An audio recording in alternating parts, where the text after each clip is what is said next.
Welcome out to another episode of It's All Been Checked Before. This time, Unification 1, or Unification I. I'm pretty sure it's Unification 1. We'll talk about it on this episode. That's why you're here. You want to hear about it.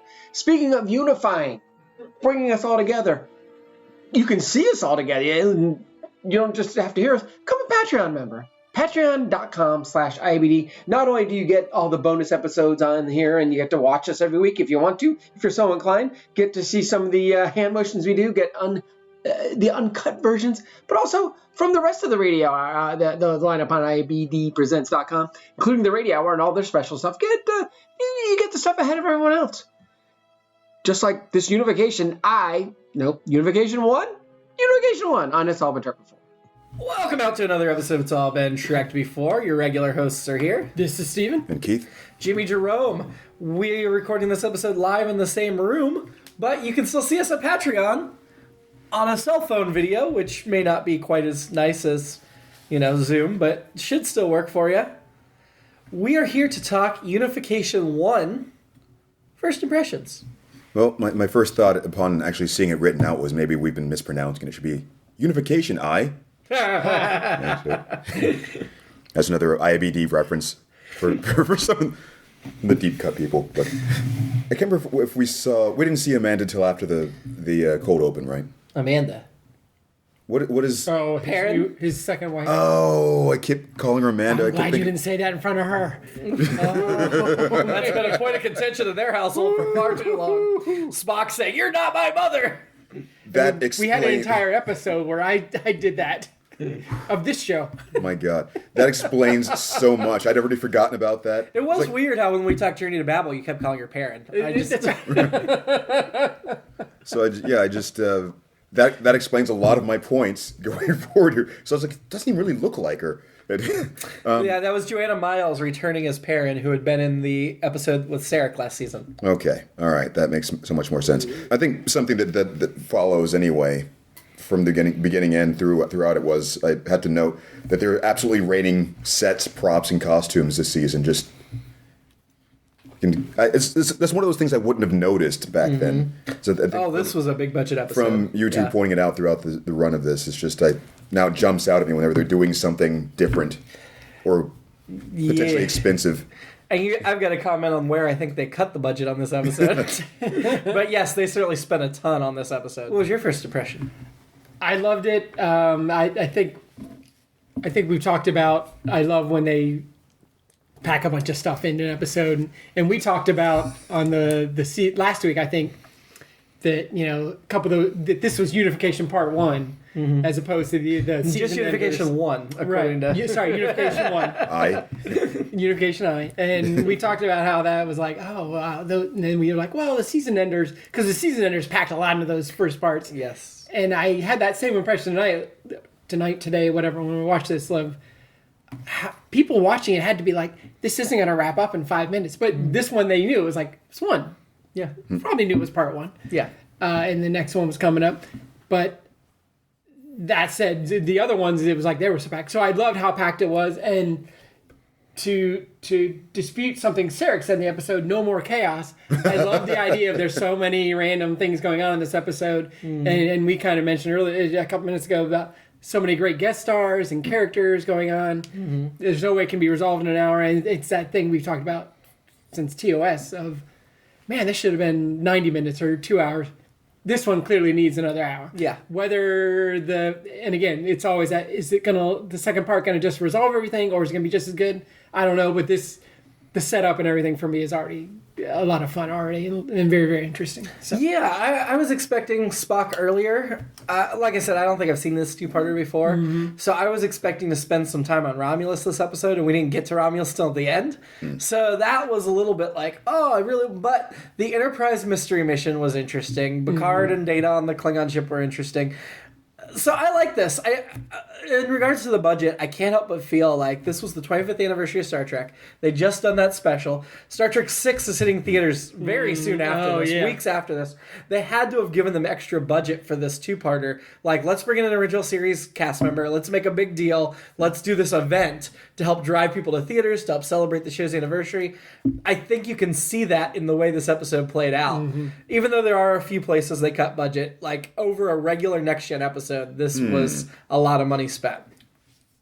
So, and the places I'm going to complain they cut budget are places they would have cut budget in a regular episode as well. Like, I don't think it was like this was a cheap thing. It's just like you did so much here, and now we have Star Trek with budget being made every week that now it's like, oh, now I see in the old days where your budget limitations were more clearly. So I think you're going to get to that when we get to the sequence. Yeah. Yes. We start out the episode with the In Memory of Gene Roddenberry, so this must have been the first episode that aired after he died.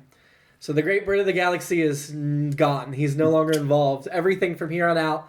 He did do a lot of setup for continuing Next Gen, and he helped create the concept of Deep Space Nine before he died. So he had a hand in that. He did not have anything to do with Voyager, Enterprise, or 2009 or... And he will hang over the rest of this podcast and the 40 years of Trek we still have to do. I can't help but have mixed feelings about him. And I feel a little bad when I badmouth him too much, because I don't want to badmouth him too much, because he obviously had good ideas that led to this entire franchise that we all love 50-some years later, but at the same time, it's like, yeah, Star Trek was better when he got his hands off of it. So I started watching Discovery finally. I'm almost done with season 1.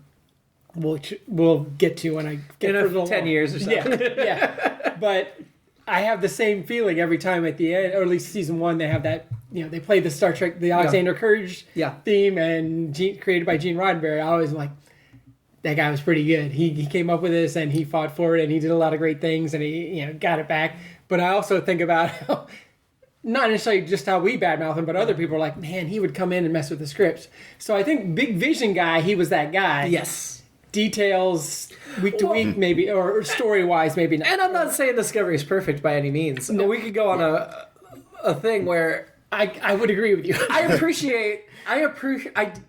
on record of saying. Are you both current on it or something? No, I am not. I am. I'm just finishing season 1. So.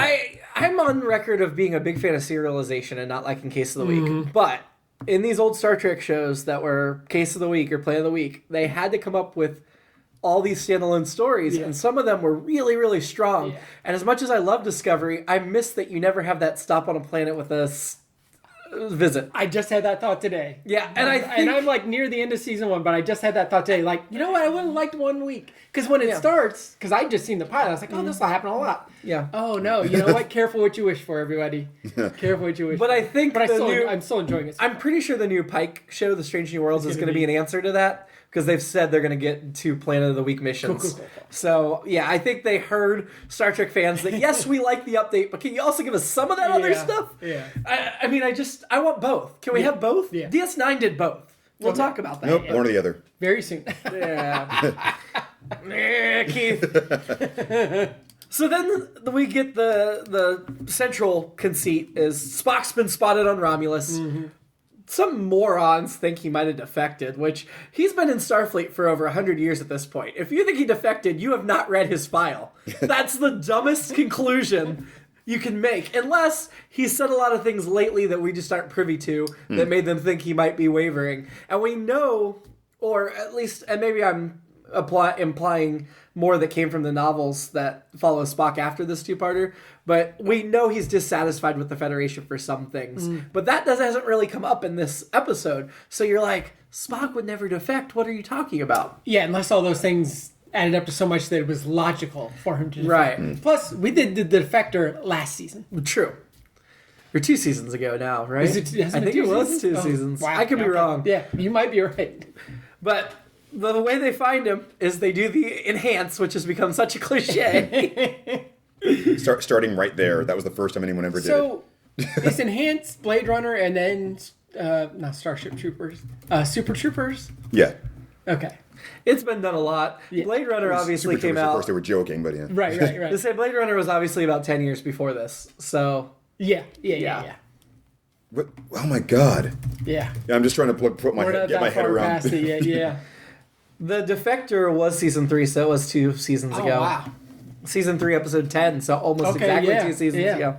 Yeah, I like the way the Romulans are developing in this, but I will say that was kind of my alternate episode. I have 3 alternate episodes, but one of them was, instead of Pardek, who, no knock against Malachi Thorne, who played him, the Malachi Thorne you may recognize from It Takes a Thief, Catch Me If You Can. Commodore Jose Mendez in the original two-part of the Menagerie, as Stephen brought up, the original Star Trek. Great character actor. The Mission Impossible television series. And it might be Malachi, I'm not sure. Oh, it's not Malachi? That makes sense, but Yeah. Malachi just makes me think of the Malachi Crunch from Happy Days. But Oh. Well, he died in 20thing, but he did a lot of things. I mean, he did voiced a couple episodes in Avatar: The Last Airbender. He will do a Star Trek New Voyages Phase 2. He plays that's a fan-made project. He plays a part. I was looking this is his only, this two-parter is his only next gen credit or Trek going forward credit. No Seinfeld. But no knock on him, but how cool would it have been if it was Joanne Linville's character who was the senator and tie it in? I mean, the Romulan incident is heavily referenced. I mean, the whole Data and Picard getting done up. Yeah. She was still alive. Yeah, that's totally. By the way, R.I.P. Joanne Linville. I don't know if we've talked about it on mic, but I think we did. But either way, it doesn't hurt to. We still miss her again. But yeah, why couldn't they bring like her back? That would have been so cool. And maybe they tried and really tied it into the original series. That would have been great. We had Malachi or whatever his name is, from the original series. A very Spock heavy story that he guest starred in. Yeah, we brought back Spock. We bring back Sarek. It would have been great to have one more. It would have been a great tie-in. I mean, it would have to be Malachi. I think that's something biblical because of at least Children of the Corn. And that's why Why'd they get Malachi then? Maybe it's just ignorant people call him Malachi. Fair. I don't know. Picard brings up Sarek pretty early on, and we know that he's dying. That's already been established, so that's not new information. Yep. I couldn't help but think as we're seeing him in that really emotional scene, that was really good, and I'm glad it was so long and drawn out. But I'm glad we have Star Trek 6 coming up that he appears in, because if this was his last appearance in the franchise, it's such a bummer to go out and... Not that that's unrealistic, because so many times this is how a lot of people leave their life in a really sad state. But I'm glad we get to see him healthy and active again one more time. Okay, so Star Trek 6 is actually before this. In the Star Trek universe. In continuity, it's still in line with the original films. Yeah. Right. It's not set 70 years later. Right. That would be, that's right. You're right. I was thinking that was the meetup of the two. You're right. Funny. No. Generations is where we get the... And along those lines, I wrote down Mark Leonard he's like 68 here. Looks great. Yeah. I should be so lucky.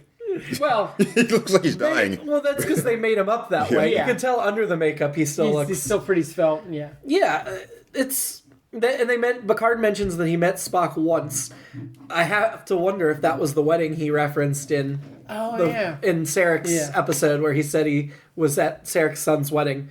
And again, in the novels, they have taken that to mean that Spock is married to Saavik, and she's a Starfleet captain at this point, even though she's not mentioned or seen on screen again. Yeah, I wrote down what's Spock been up to, and maybe we'll get into it in Unification 2. Aye, aye. But, and maybe, Unification II. But that just reminds me of that song, I, Wheels on a Big Rig. XVII, Wheels on a Big Rig. Oh, you have to count from 1 to 18 to know the rules. I don't think I've ever heard it. Oh, it's old. It's old. Look it up. I thought, what has Spock been up to? But I was like, you know what? And maybe we'll hear about it in Unification II, but if we don't, that's fine because, and Keith and I are on record as Star Wars prequel apologists or defenders, whatever. Yeah, let's say defenders, not apologists. There's nothing to apologize for. Maybe even a proponent. But there are elements of that where it's like, oh man, what I thought that would be in my mind was so much better than what they could do. So if they just left it alone, it would have been great. And I think maybe this is a similar thing. Like, you know what? I'm gonna just let me figure out all the great things Spock did in the meantime. Well, we know he's a celebrated ambassador. They established that. So he left Starfleet a while ago, and he's been an ambassador for the Federation, so still working there. They also mentioned he has been a strong antagonist against the Cardassian War, and Sarek was arguing for the war. So he's an ambassador, he's a pacifist, which hints, and I think this is why the novels have jumped off from this, that he didn't approve of the way Starfleet had been going in that regard. I was going to say, because I think now it's the Spock podcast, which makes sense. It's Star Trek podcast. But yeah, because in my mind, I'm going back to Wrath of Khan, as always, but a waste of material. Is Spock being an ambassador his perfect fit, and I think the way we're talking about it, it is. It is. Because rather than just being a captain, where he'd obviously be great and do all those things, especially if, however, Starfleet or the Federation was shifting. 5-year mission, TOS, he's where he should be. Yeah. But maybe that's, and even Wrath of Khan, maybe that's where he should be teaching people. But at some point. And we know he's still on Romulus. This is where I'm going to have to admit that the 2009 Star Trek movies exist. But the 2009 Star Trek movie, we pick back up with him around Romulus, and this is still this universe and this timeline.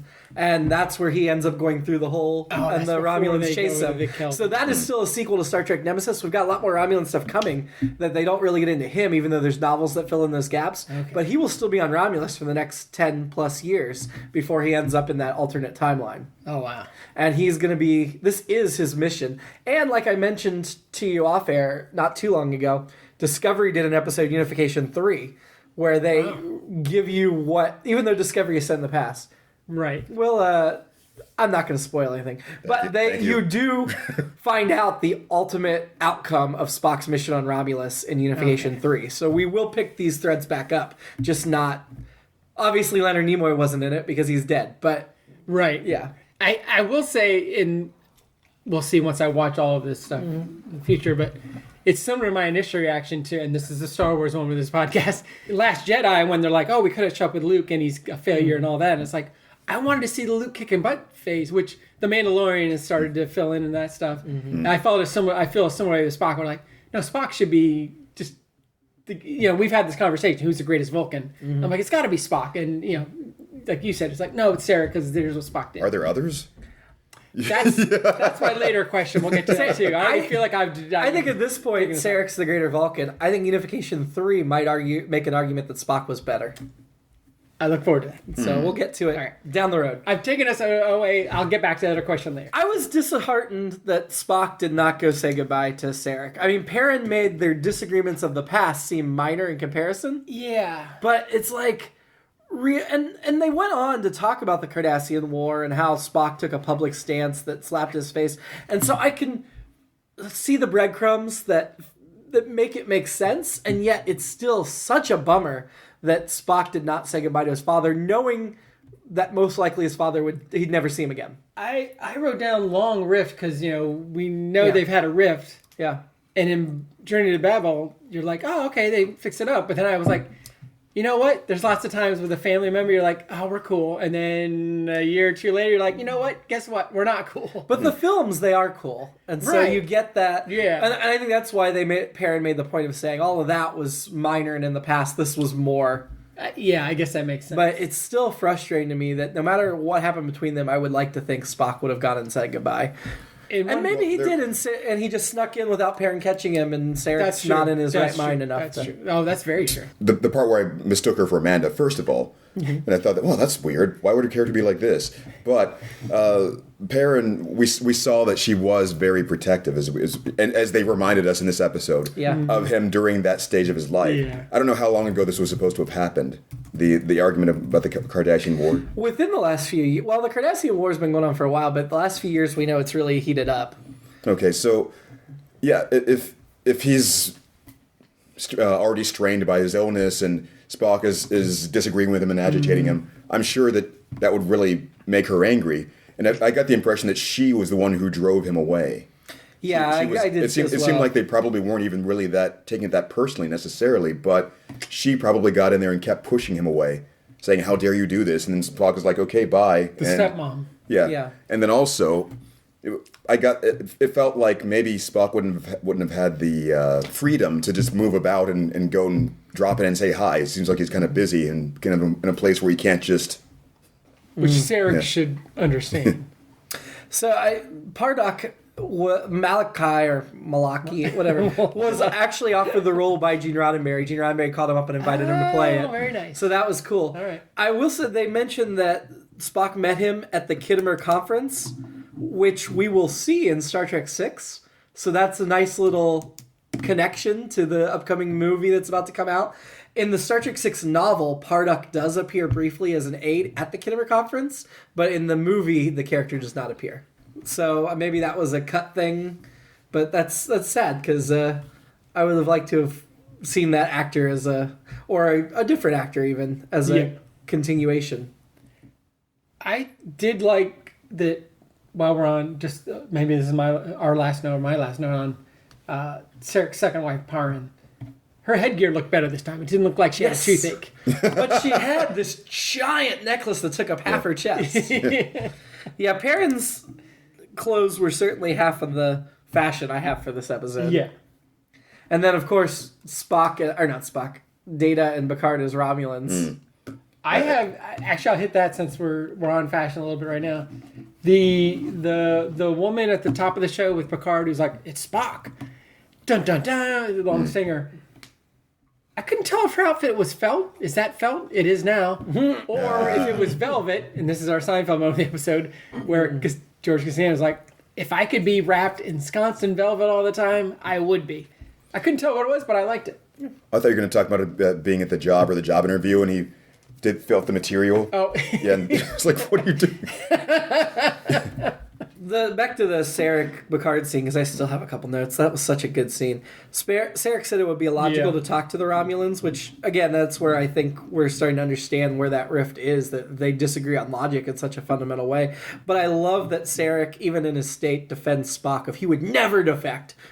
Just really, he may disagree with his son, but you really see he loves him, and I love that whole finger thing where Picard helps him, and Picard's like, you love your son, and he said, tell him. And it's like, no, he wants Picard to tell Spock he loves him. And I love that that's his final message. That was very touching. The music swell really made sure you understood. Anyone who's had an elder parent or whatever, which I have, can relate to that very much. It was just very much, I thought that was really well done. Yeah. It is Malakai's pronunciation. Okay. By the way. It's just so strange to me seeing Picard wearing that jacket so often now. Well, I mean, it seems like it probably would have been expensive, and they could get the use out of it. But if somebody had shown this outfit to me and said, "This is Picard," I'm like, "What are you talking about? I've never seen him wear that." And now suddenly it's just that. I mean, I don't have no recollection of ever having seen it before we watched it this time. Oh yeah, no, they have an action figure and everything with that. What else was there? Oh yeah, the shoulder pads and those Romulan outfits. Oh my god! Has it always been that wide? It looks so impractical. I think they get wider every time we see them. And I love it's so big they could hide a whole robe outfit underneath it. Gowron, so now they're going to go get Gowron's help because they need to get into Romulus and they need a cloak ship. And Gowron does not appear, but we find out just how much of a shady politician he is, where he's rewriting history and leaving the Federation out and taking all the credit, which totally gels with everything else we see with Gowron coming forward. And I told you, he's in a bunch of episodes, so we're going to get more Gowron. But, awesome. Oh man, it's just... The cloaking thing, how is the Federation ever... I mean, their treaty with the Klingon Empire does not allow them to develop the technology. But Kirk steals it in Ramen Incident, but they never... They Star Trek 6, by Star Trek 6 they haven't engineered it yet, but their agreement with the Klingons when they become allies is they will not engineer it. It becomes a big plot point in Deep Space Nine that they're not allowed to engineer a cloaking device per treaty. Okay. But I'm wondering what happened between Ramen Incident and there. They had 20-some years to develop and they never did? I guess, that's fair. I don't know. I mean, obviously it works as a plot point that the Federation, that's the only reason the other enemies can show up out of nowhere. So because Gowron's not answering his call, they push him off on the junior adjutant. Adjutant, yes. Which was such a wonderful scene. Picard doing the whole... gratitude blackmail and then also sucking up. That was just so funny. The adjutant was played by Eric Avari, who is a very familiar face. He's been Planet of the Apes, Mr. Deeds, The Mummy. You may know him in Hachi, A Dog's Tale, The Chosen. He has been in. I'm looking at Trek credits because I'm sure he's in an episode of Enterprise and an episode of Deep Space Nine. And then an episode Next Gen, 3 different characters. And the DS9's the one I remember him best for. But sorry, Keith. The sucking up wasn't really sucking up, though, was it? He was in Seinfeld, too. Oh. He was in the pilot as Cabby. Oh, wow. Anyway, the sucking up was a thinly veiled threat that the adjutant may or may not have caught, but Oh, yeah. I know him. Yes. He looked familiar. Yeah, he was great. Accidentally closed. Saying so, it was it was Picard's way of passing along a message saying, I know, and you know that I know what really was happening. I'm not going to blow up your game, but I could do that. Mm-hmm. Oh, I got all that. I loved it, absolutely. It was very much like a, you're not playing with me. I can play with you. Picard is just a great diplomat, in my opinion. It was very much, and to keep our clean tag, don't BS a BSer. Yeah, you cannot do that. And I love the adjutant. In my mind, adjutant. When they said it, it was adjutant, AGITANT, even though they meant ADJUTNT.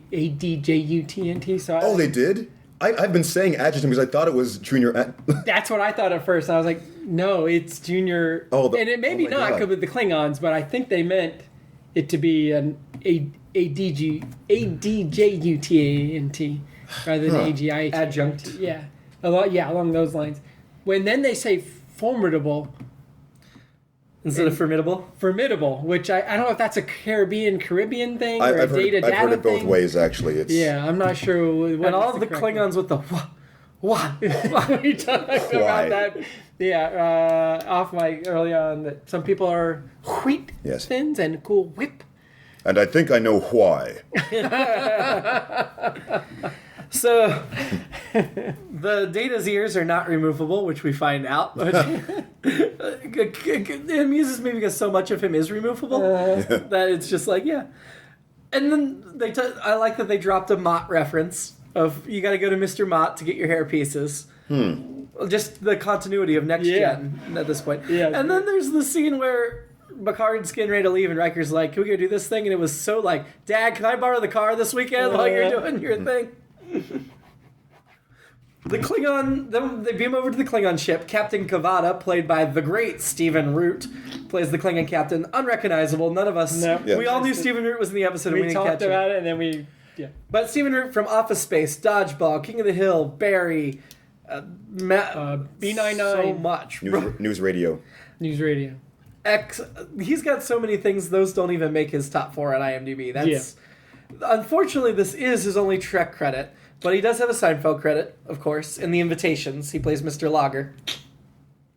So, but he goes on there and he's giving them the tour and the whole bed thing of we don't do comfort. And Picard's like, great, I love it.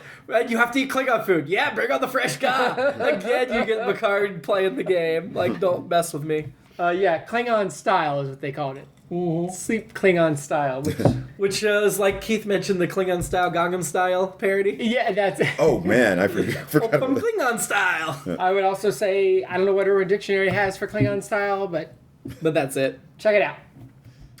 So Riker gets like the next big chunk of the episode. The action all of a sudden shifts to that story, and he goes up against the quartermaster Klim Dokachin, played by Graham Jarvis, best known for A New Leaf, Misery, What's Up Doc, Mr. Mom.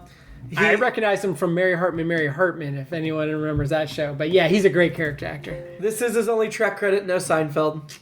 But their whole back and forth was really fun, and I enjoyed the Riker at the end sticking it to Troy, being like, "Now this sounds like a good job for you." And I to that end, I mean, it was funny in the moment, of course, and just the idea of we've always had the Commodore, the Admiral bureaucracy kind of thing, but this was a different level of like an underling, so to speak, sticking it to you guys up on the ship. It's this thing we've seen in MASH and Apocalypse Now and a bunch of other things, but it was really well played. But then the Riker thing of like, you've always had somebody being like, "Hey, you should do this.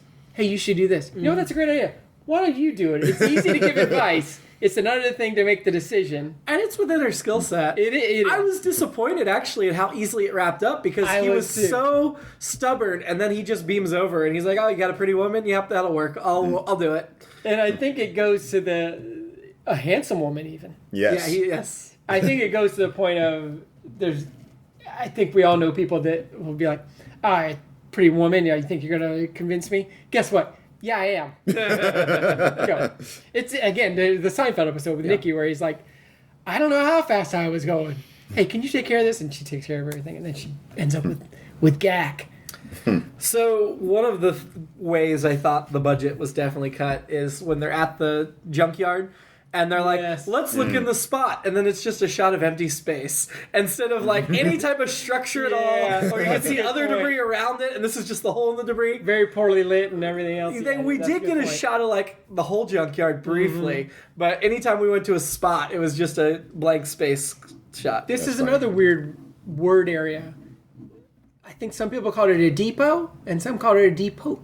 It's a depot. Yeah, I missed it. A depot. Somebody called it a depot or a depot. Yeah. Before I knew the word and I just read it, I called it a depot. Yeah, somebody in the show called it a depot. It might have been Picard or Riker or whatever, but it was probably Data because he never heard it spoken and he just read it. The Data standing up while Picard's trying to sleep. I mean, we didn't need that scene. We could have had like a scene that advanced the plot, and yet like it's just a wonderful moment. And I think that gets to the Unification II thing of like you got some extra time. You have time, and you can do those moments that are it's so funny. It felt like there were a lot of those things in this episode where it felt like a fleshed out world, and that we get a lot more of in more modern series, especially like an Orville. Yeah. Where it doesn't. Everything is about that. It's just about people living their lives and having those little things happen, and it just. But I feel like in a more modern series, they're better integrating that into whatever the story is. And this was more of a let's do this jokey thing, and then we'll continue. But then we found out Sarek died. Very sad. I wrote, and to reference an episode that not a great episode, but I reference a lot on here, Requiem from Methuselah, where Spock says, when Methuselah dies, on that day I shall mourn. And that's all I can think of when Sarek dies. On that day I shall mourn. And Spock will too once he hears about it. Now, speaking of, this is one of the notes that I just now got up to, that this is when Jimmy was getting up to get more pizza or something. And it happened, the thing you missed was how offhanded it was. Mm-hmm. And so we had that long scene earlier, I guess, to jump ahead to this eventually, where it was just one of the Klingons saying, we have something that might interest you to know. Yeah. Hence my note. It would interest Jimmy to know that Sarek died. I know, I set it back down. And I was paying attention while I was there, but also my daughter talked to me, and for a second I missed, and I did miss that. And so Keith showed that to me, and I was like, oh, yes, I would be interested in that. So the Data and Picard beam down, which this is the other thing that I'm like, definitely budget limitations, because every time we see a city or a settlement, an alien city or something in Star Trek, it's narrow streets, no vehicles, a handful of extras. Yep. They're never on like the New York City of the alien planet. And immediately somebody recognized them, so we can get right to all that business. That's funny. And I'm fine with the recognizing, because Romulans are good at spying. That's like one of the things. Fair. And they already knew they were coming, so that all made sense. It was just even though they established she was out of the capital and in this province, it's like, it would not be that basic. That's just budgetary. Why is Data such a bad actor in that scene where he's turning jerkily? Because he practices acting in the holodeck. You would think you have a character that he practices. You're right. He should be like Jake on being at Brooklyn Nine-Nine, where he's like, I already have a whole backstory. Yes. And everything. He's programmed for that. Yes. Yep, you're right. We also got to see down there, I think Keith's favorite character in the episode, probably who he's going to have a drink with, the soup woman. Oh, God. Played by Mimi Cousins, who was best known for The Master, the Joaquin Phoenix movie. Oh, yeah, PTA, yeah. Night of the Cyclone, Live Wire, Spring Break, those aren't as notable. But she's got 71 IMDb credits. This is her only Trek. Yes. She does not... Oh, she does have a Seinfeld. In The Puerto Rican Day, she plays Mrs. Canterman. Okay, well, that's one most people have not seen much of. So, yeah, she was... it was a fun little scene with her that actually gave you a lot of information about how the Romulan society functions without it hitting you over the head. So I appreciate the way they did exposition with her. That was the last note I took, actually. I mean, I still have others that we have just kind of skipped around over, but... I thought that was a good illustration of how they show the weakness in the security for like police states and so forth. It's just that it's so rigid and forces people not to be able to think and be paranoid that they assume that anyone can just come in and kind of coerce them without really meaning to. I like where she was like, that doesn't sound like a Rete accent. And like, what do you mean? There's a bunch of, and that is one place where Data did kind of cover. It's like, what? Well, he started to cover, and then Picard. And then he went too far, of course. It did make me think of my wife Colleen, who I reference often. She's from Tennessee. You would never know. You would think I'm from Tennessee before you would think she's from Tennessee, because she just doesn't have any Southern, Midwestern. She'd be a perfect. She's Veronica Corningstone from Anchorman. She has that perfect anchor person. She sounds that. No, you said that voice. That's hilarious. I think she even had the in Anchorman. You're right. So she has that voice. But I would have Tennessee when I've been the last week. No offense, Tennessee. Love visiting. A lot of fun. I've been to K-Town many times, Knoxville. But anyway, that's what I thought. It was like, oh yeah. If you ask her, like, you're not from, when she tells people she's from Tennessee, they're like, that's essentially their next question is like, what do you mean? Or do you know Peyton Manning? Speaking of which, she does. Well, kind of. He read her a story to her third grade class. So, well, I would have to say that there was a lot of time when I don't really sound like I've grown up in Ohio, especially not in Newark, Ohio, right? As people would say. So, I sometimes have a bit of a Midwestern accent, but I have stopped saying wash instead of wash, and I do say ope. You can't help it. I still do it sometimes just to go. My mom says wash all the time, and we always give her crap for it. Now the whole family does. I didn't know I had an accent until I had a friend from Rhode Island in the early in the late 90s. She was like, oh, I love your Midwestern accent. I was like, what are you talking about? She's like, yeah. I was like, oh. In turn, I loved her Rhode Island accent because it was very East Coast, which I love. I just changed the T's to D's, like curtain or kidden. I know none of the gerunds I speak have G's on them. I'm never watching anything. I'm watching it, which So while we're talking language and regionalisms, the soup woman says "Jolan True" as she's leaving, which I think this might, I couldn't tell for sure, but I think this might be the first time that's uttered in Star Trek, but it is a salutation used for both hello and goodbye. We'll see it again in other Star Trek shows. Yes. Me too, of course. So, I think because I watched Star Trek Picard and they said it a bunch of times, that got it in my head. But that makes me think, so why did that not translate? When she left, shouldn't that have translated to aloha? You're right. Because it may not translate to hello or goodbye because you don't know which one, but they would surely know aloha.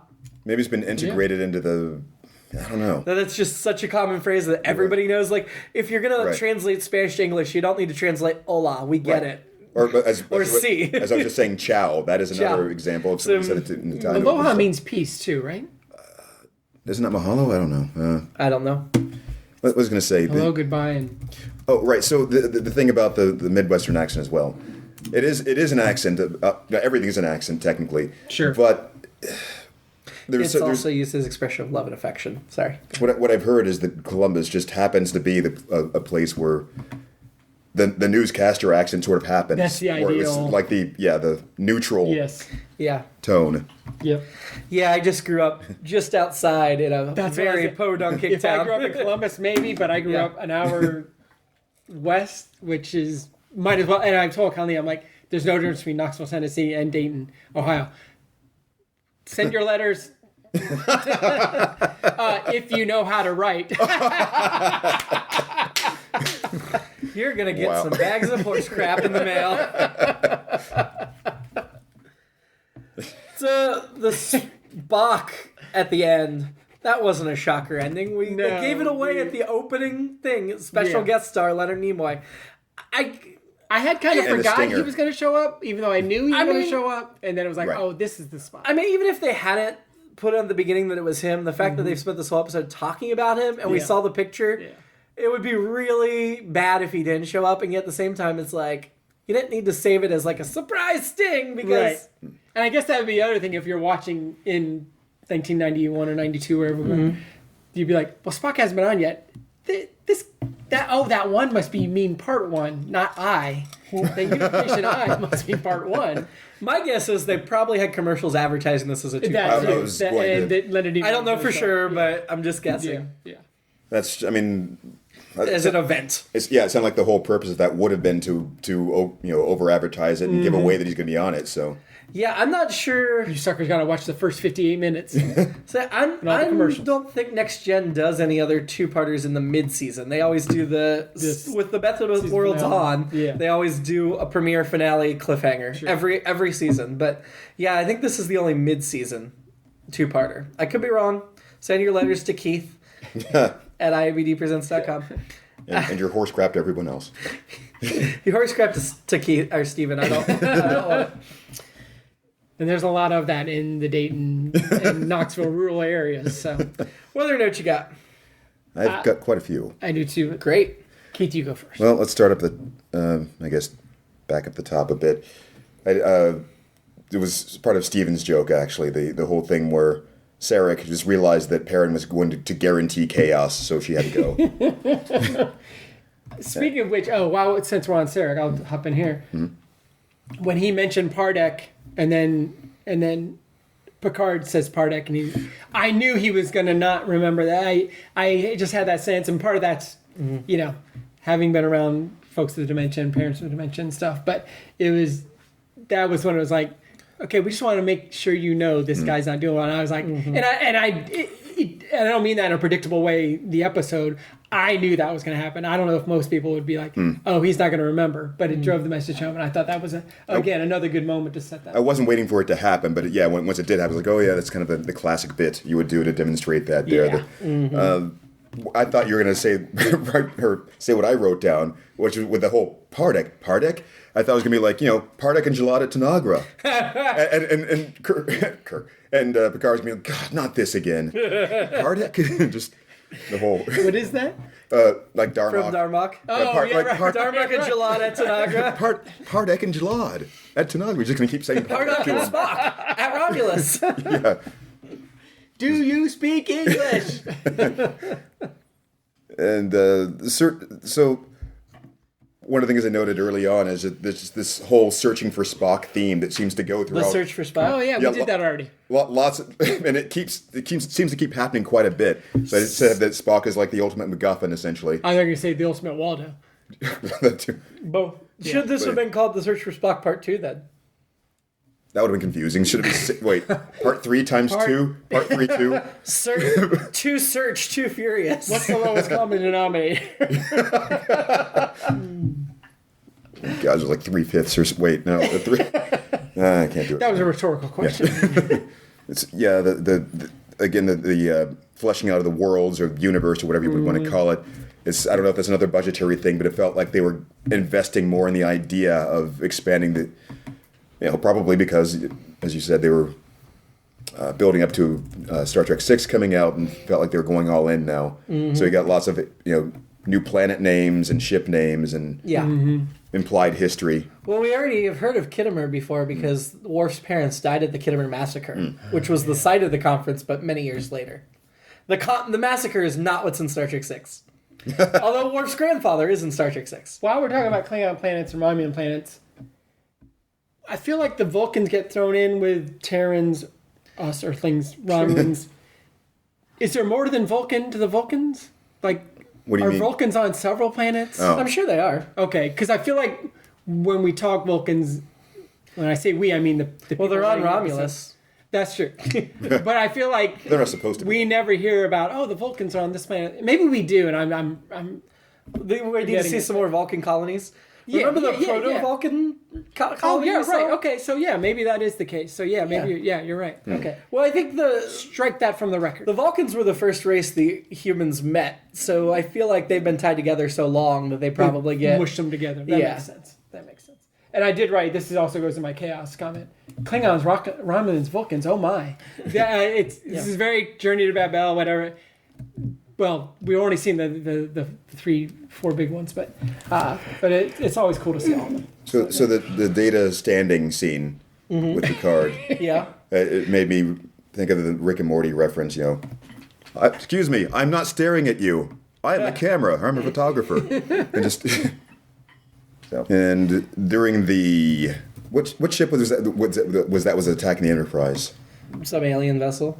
Some of the, the ones who were probably stealing the the shipments. Yes. Yes, which we'll find out more about in the next episode. So I put down that the evidence of hostile intent keeps mounting. And Riker actually gave him a count of 3, like Jimmy negotiating with Zoe, essentially. It's like, if you don't respond, we're going to take that as hostile intent. Yep. Well, they're powering up. That's another one. They just shot at us. That's 3. I guess we're going to have to kill you now. My favorite part of that is when the Enterprise is like, well, we're going to fire. And Riker says this classic 2-part series thing of fire to go back to Best of Both Worlds. Didn't think of that. I think as Jordy comes over, it's like, well, with that many arm units, it's going to blow. Which I loved how understated it was, and then it blew up. Because all I can think of was all the 70s shows. There was always like, it's going to blow! Which I actually heard in real life once about my own car. It did not blow, but it did catch on fire. Yeah, I mean, it was already on fire. It was totaled. But, so I just loved the way it was like, well, with that many armaments, it's going to blow. I just love the callback and yet understated. Yeah. In the 24th century, they won't freak out about it. I only have 2 more notes. One, the T'Pau, always great from the High Priestess of Vulcan. Sure. Obviously, she'd have a ship named after her. Yeah, and every time I hear T'Pau, I think it's T'Pring. I'm like, why are they referencing? Oh no, that's the High Priestess, not. What's T'Pring? T'Pring was the Spock's betrothed. It's we always hear like the shuttles are named after Earth people, or the Vulcan ships named after Vulcan. Right. It takes all the way until Star Trek Discovery season 3 before we get a starship named after a character from Star Trek. Like, I think, because I don't think we... Oh, yeah. Maybe some of the novels did the USS Pike or something, but we don't... Yeah. You'd think in Picard's day you'd come across the USS Kirk or the USS Spock. Well, probably not Spock because you have to wait till he dies, probably. Right. But Kirk, the USS Kirk, he died a long time before this. Maybe everybody is like me and Kirk cannot die to them, so they're not going to name anything. Well, maybe because they never found his body. There you go. Just like Bin Laden. Oh. We'll get to that in Star Trek Generations. Just like Bin Laden. My last note. I think they found his body and they put it in the bottom of the ocean. Oh, you're right. They did shoot it at the bottom of the ocean. My last note is I love Data's reaction when they switch him over to Romulan. Mm-hmm. He looks like he's in a salon. He's like, ooh, I like that. That is really nice. I love what you did.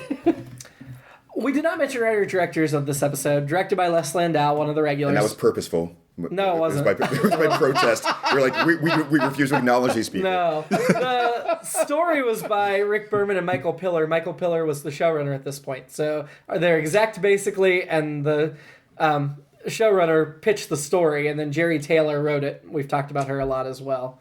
Which is, I think, a good idea of the Picard's Sarek scene. I don't think that may have been handled as well in a lesser writer's hand. I think that's an example of what Jerry Taylor does well. All the personal stuff. What do you think might have gone wrong, or how could they have messed I just don't know if they would have showed the depth and realism of the father-son relationship as well. I think DC Fontana did it well in Journey to Babel, but that was one of her strengths. Because that's where she started was, right. I want this show to be about this. And then, yeah. I feel like that was one of her strengths, and Jerry Taylor, in a way, is kind of the evolution of DC Fontana. Not evolution, the heir or the... Yeah. And I think... The usurper. To go back to where we started... She did murder DC Fontana, little known fact. And maybe this was off mic, but I'm going to bring it on mic. Where Roddenberry would mess with scripts. I know DC Fontana specifically had several scripts where she's like, I wanted to go here, and Gene made me go here. And maybe some of that was, well, the network wants us to do this. I know he was always... fighting. But we've also seen from her animated series, she's not a good writer. That's true too. She's not great. That's true too. She did some great stuff and some not so great stuff. Oh, we didn't mention one of the other guest stars because they weren't a big character, but the actor, Jaron, was played by Daniel Roebuck, who has a ton of IMDb credits. Yeah. I know him best from Lost and from Behind the Camera, The Unauthorized Story of Mork and Mindy, in which he portrayed Gary Marshall. I enjoyed that TV movie back in 2005, but... Didn't he play Jay Leno in The Late Night or The Late Show? I think... He did in The Late Shift, 1996. He played Leno. Yeah. He IMDb says he's best known for Getting Grace, The Fugitive, the original film with Harrison Ford, U.S. Marshals, We Were Soldiers. I think he's one of the agents with Tommy Lee Jones. Yeah. So it's just worth mentioning him because he's got 250 IMDb credits. So he was playing Gary Marshall, the godlike being? No, that's Gary Mitchell. Yeah. From I know, from Universe Journey, it's Gary Marshall. Yes. But in Star Trek, it was Gary Mitchell. I know. Gary Marshall. Yes. Daniel Roebuck. This is only Trek credit, unfortunately. Well, this in part 2, of course, but yeah. So I keep dropping all these Universe Journey references. Hope to drive the. Subscribe to It's All Been Done Radio Hour. It's All Been Done Radio Hour gets more downloads than this podcast, so we should probably work in reverse. We should probably put this on Radio Hour. Oh God, are you going to write that into a script? It's all been Trek before or something for Unification. Chocolati loves It's All Been Trek. Oh my God, that because Star Trek was such a great 1970s show. That would actually work. It would. Well, remind me, and maybe we can do something with that. So, alternate episodes actually have 3. I mentioned the Joanne Linville. I also thought when they were talking about Sarek's son, it would have been funny if Cybok came up. Like, oh, do you mean Cybok? No, Spock. And what about who is Cybok? What about the daughter? Michael Burnham? Yeah. Well, she hasn't been written into the canon yet. Oh, from Star Trek 5. Yeah, all right. Yes. And then my third alternate episode is when they go in the junkyard and Riker's like, okay, well, park and turn off all the lights. And how many people down there were like, I'm painting a picture. Wait a second, the lights are off. Or I'm trying to read my kid a story. Or all the kids who are like, you're out of school today because the lights are off. Oh, wait, what did you say about Michael Burnham before? Michael Burnham is Sarek's adopted daughter. I know. On Discovery. Right. I mean, were you saying that she wasn't born yet, or she wasn't written into the canon yet? Oh, okay. But she did not exist in Star Trek lore yet. Yeah. Okay. Yes, she was born because she's older than Spock, or she was Spock's older sister. Is how they portrayed it. My alternate episode is also with Kim Dockerin. Is that what we call him? Kim Dockerin. Klim Dokachin. Yeah. The It's, great junkyard guy. Dockleman and Son. Dun, dun, dun, dun, dun, dun, dun, dun, dun. So you can't say junkyard. I can't hear junkyard and not think of Sanford and Son. I hear junkyard. I think of Heathcliff, the cat. Okay. Animated cat. Yeah. Did you think you mean like Wuthering Heights or something? That's where I usually get Heathcliff, but I love any reference to Heathcliff the cat because I used to have Heathcliff books when I was young, and I read them. No, we're just stuck with Data's cat spot. Darn. I watched the cartoon when it was on, but Yes, I could sing the theme song, but I'm not going to. I don't remember it. So let's get to the rankings then, unless you had anything. That else. was I had one random unformed thought about Romulan pizza because we were eating Romeo's pizza, and then when they went in, but no, it was a soup woman instead. Okay then. Well, yeah, I mean, it's just the idea. I don't know. The Word association almost. Yeah. Well, I mean, also it would be kind of funny if they ever did do something that sloppy. I mean, like they have Romulan ale or things like this. Just tack on the word Romulan. Oh, yeah. Some Earth delicacy. That becomes the hipster thing. Is it's Romulan. You know what? Maybe I'll try that. Just Romulan hamburger. Wait till you get to Star Trek Picard and you have Riker's pizza thing. They sell signs for that. Anyway, we'll see. Who was your annoyance this week? I went with the Romulan snitches. The guys They that do immediately- get stitches. Yeah, they do. Romulan snitches, huh? That is pretty good. I mean, I guess Klim Dokachin, I kind of came around on eventually when he actually seemed to be taking his job seriously. I was like, oh my God, what's going on? We need to find, That's the kind of reaction I would expect from someone other than that kind of lackadaisical kind of conning he was doing of like, oh yeah, you got a nice ship. Sure would like to see it. And maybe you can call me when you get here, that kind of thing. Just I'm tempted to go with Perrin for keeping Spock away from her dad, but then at the same time, when you get an old sick guy, they need protection, and so I can't actually fault her for looking out for her husband. oh man. So I'm going to go with Data because he just was acting like a fool this episode and not at all reasonable. And I like when they play him for comic relief, but there were several points in this episode where they took it beyond believability, where they sacrificed realism for the sake of the joke. It's fair. And I think they could have done it smarter. Oh, you made me still think laughed, of yeah. I did too. You made me think of a point that I would want him to make earlier Sure. about that. You said that he could, theoretically have some program he could pull up to act that way. I mean, like, why would he do that all the time, though? Like, why wouldn't he just behave more humanly or whatever? Well, I think you got to be authentic to yourself, and he's on that journey. But when you're undercover, you're playing a part, and he does theater, so... Yeah. He should be more Romulan than Romulan. Did we see him do it well, though? I'm trying to remember, like, the acting episodes, if they ever got to the point where he actually genuinely seemed, like, fluidly... I thought there was one episode where he was really good in the show. Well, I mean, like, even when he does it clumsy, he copies a style of somebody he studied. And surely there's some Romulan programs he could study. Because we talked about that. That's the secret to my acting success. I just copy what I saw somebody else do. Yeah, it's like he was doing a playback rather than an actual... Yeah. Yeah, and that's what I'm saying. Yeah. Do a playback of walking down the street, normal Romulan. I mean, maybe it's from a sitcom or something, but, you know. Romulan sitcoms. I guess. I would love to see one. Wait, wouldn't it be a rom-com? Oh! No, I'm sorry. That was good. That's That was actually pretty good. I'm going to give you that. That was really good, Keith. I'm going to give you that one, Keith. So, who do you want to have a drink with? Are we allowed to have a drink with Spock? He was in the episode. Spock. And we said with these rules, since He's we no switched to longer drink with, regular. you can pick a regular. Yeah. Oh, we can. Okay. We can with the Then new... Spock. Because I picked Riker a couple weeks ago. Klingon Captain would have been my backup, but Spock's. Ooh, Klingon Captain's a good one. Yeah. Keith? I don't know. Maybe Pardek long enough to see if my Tanagra joke would have amused him. It probably wouldn't have. I would have a drink with Sarek. I want him to be a little bit more well before I do.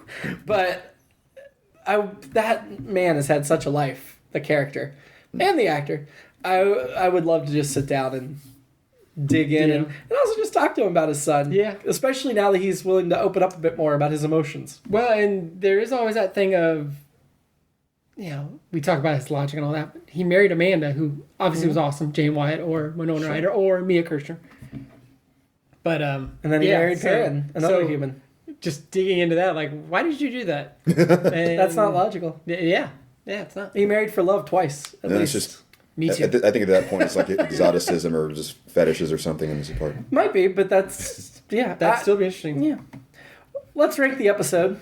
Let's pit it against the other two-parter, Part 2, Redemption 2. Oh, I thought you were making a joke about like we're comparing it to Unification 2, which we have not yet watched. Which No. is funny. We'll rank that next week. I thought about just doing one podcast episode for Unification, Part 1 and 2, but then decided against it. You went with the irony instead. You know, the dividing the Unification, so it's not even. So we did Encounter at Farpoint as one episode, but that was really meant to be a 2-hour episode. And we did the Menagerie as one episode, but again, I feel like that was really one episode they kind of just cut artificially in half. Whereas this one, I feel like while they're like the other, like Redemption and like Best of Both Worlds, these are going to be two separate episodes that just are really connected. This might be the ultimate recency bias, but I think I like this one better than. I mean, we've always thought Part 2 of I think the Part 2s of both those we referenced. We like Part 1. The Part 1? Yeah. So are you not looking forward to Unification Part 2 then? It'll be a letdown. Except we get a lot of We're going to get a lot of Spock, so that might save it. So, that might save it. Or maybe not. That would be. I would love it if they do this thing where he shows up and is like, "Okay, well, I'll see you later." He's immediately transported somewhere else. Gotta find him again. We could only get Leonard Nimoy for 10 minutes. He's like Pokemon. You got to collect them all, except there's only one, and you can't get it. Sorry, Picard. Spock is another castle. Yeah. Oh, man. That would have been... Woof. So, yeah, I agree. I think I want to go above Redemption Part 2. Yeah. I mean, right below that's Ensign Row. We still think it's better than Ensign Row? Because we actually have Redemption Part 2 ranked number 1 for the season so far. Wow. Yeah, I do. Yeah. I love the chaos and the laughs and the... Yeah. I think some of the laughs are a little stretched, but I like the mystery. I like Spock. I like the guest stars. Yeah. I liked the Klingon captain a lot. And it's tying back to other things. Like Yes, it's tying back. It's A tying lot. into the All the way continuity to TOS well, for that matter. very well. Yeah. And I like that Gene just called up a TOS actor and said, "Come be in it again. Let's Yeah. give you another part." So, yeah, I want to put it first. What about you, Keith? Yeah. Same. Yeah. Okay. Next week on Romulus, Picard finds Spock as well as an underground peace movement, a double agent, a bold ulterior motive against the Federation, and a familiar foe. We already know who that I know familiar who that foe is. is. Oh man. Until then, live long. I'm just going to say and prosper. I mean, we had Spock and Sarek. Yeah. Live long, and to be continued. There we go. Have a long life and make lots of money. It's All Been Done presents. Who's got the time?